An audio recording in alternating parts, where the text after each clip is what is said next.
Hello my lovely potatoes and welcome back to a new video.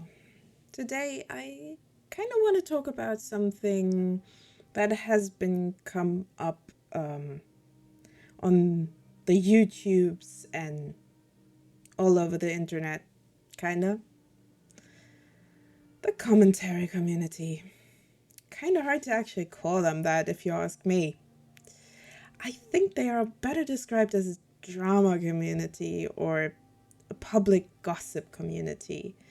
But I gotta be honest, I use that drama more as a means of entertainment and as a case study on how gossip can destroy a sense of community. I'm not going to name names because this concept is rather universal and can be applied to any community that indulges in such behavior. So let me explain to you how this community has an emotional maturity problem. First of all, let me make this clear. If you feel offended by what I'm saying here, those are your feelings, and not acting on these irrationally is your responsibility. So if you think you have to make an angry reaction video on that because you feel targeted, think again. This is not what a mature person would do. What really stood out to me is that if a person has offended another for whatever reason, they had to make a video on it, and it amazes me to no end that there is actually a whole community thriving just on being offended and making videos on said offense and on each other.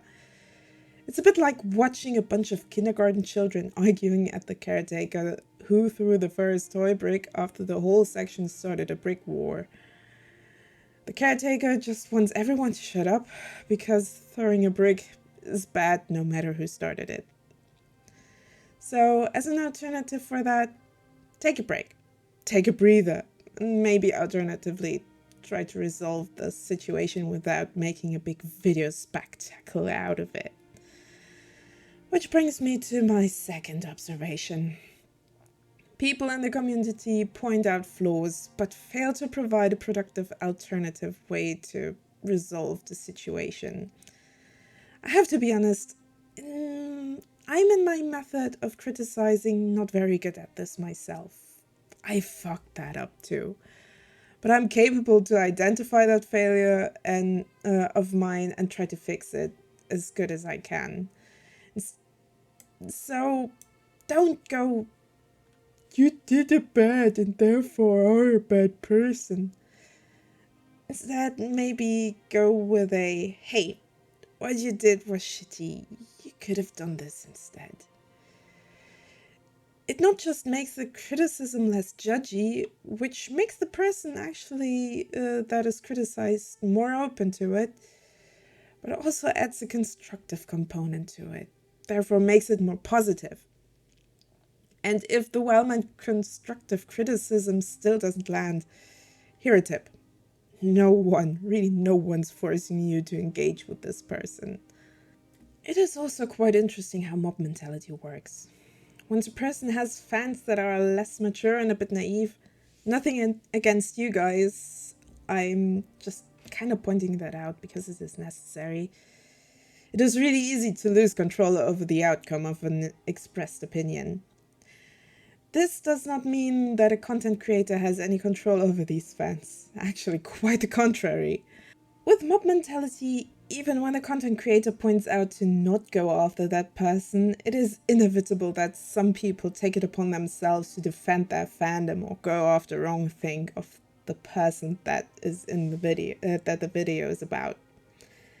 Because the anger that is expressed tends to be contagious towards the audience, and individuals that don't have their actions in control while being emotional quickly engage in behavior that is mildly described as very unconstructive.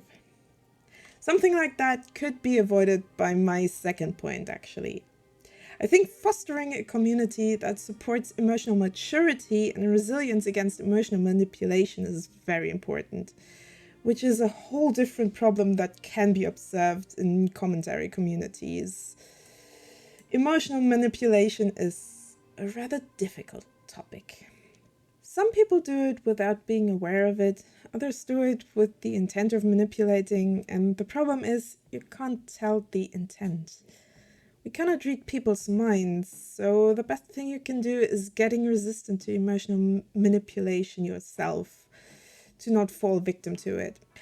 I think a good way to become more resistant to this kind of manipulation is to being able to detect it. So maybe look up your favorite psychologist and look what they have to say about that topic. I'd recommend Dr. Ramani or Dr. Todd Grande. They are pretty good psychologists or psychiatrists. I think they are psychologists. I'm not perfectly sure right now because I would have to look that up. Or if you insist, I make a video about that once I think I'm completely educated on that matter, because I think I still have to learn.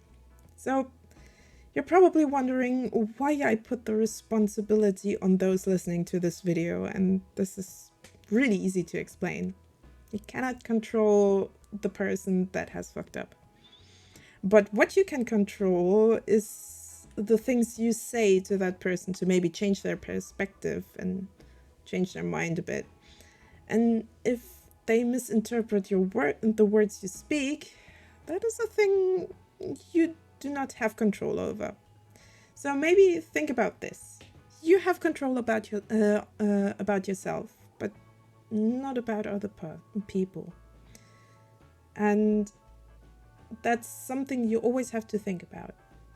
You have control about what you say, what you do, but how it ends up reaching the other person, that's on them. And also what they do and what they say. Well, that's it from me, and I hope to see you in the next video. Until then, I hope you have fun with whatever you do, and bye bye.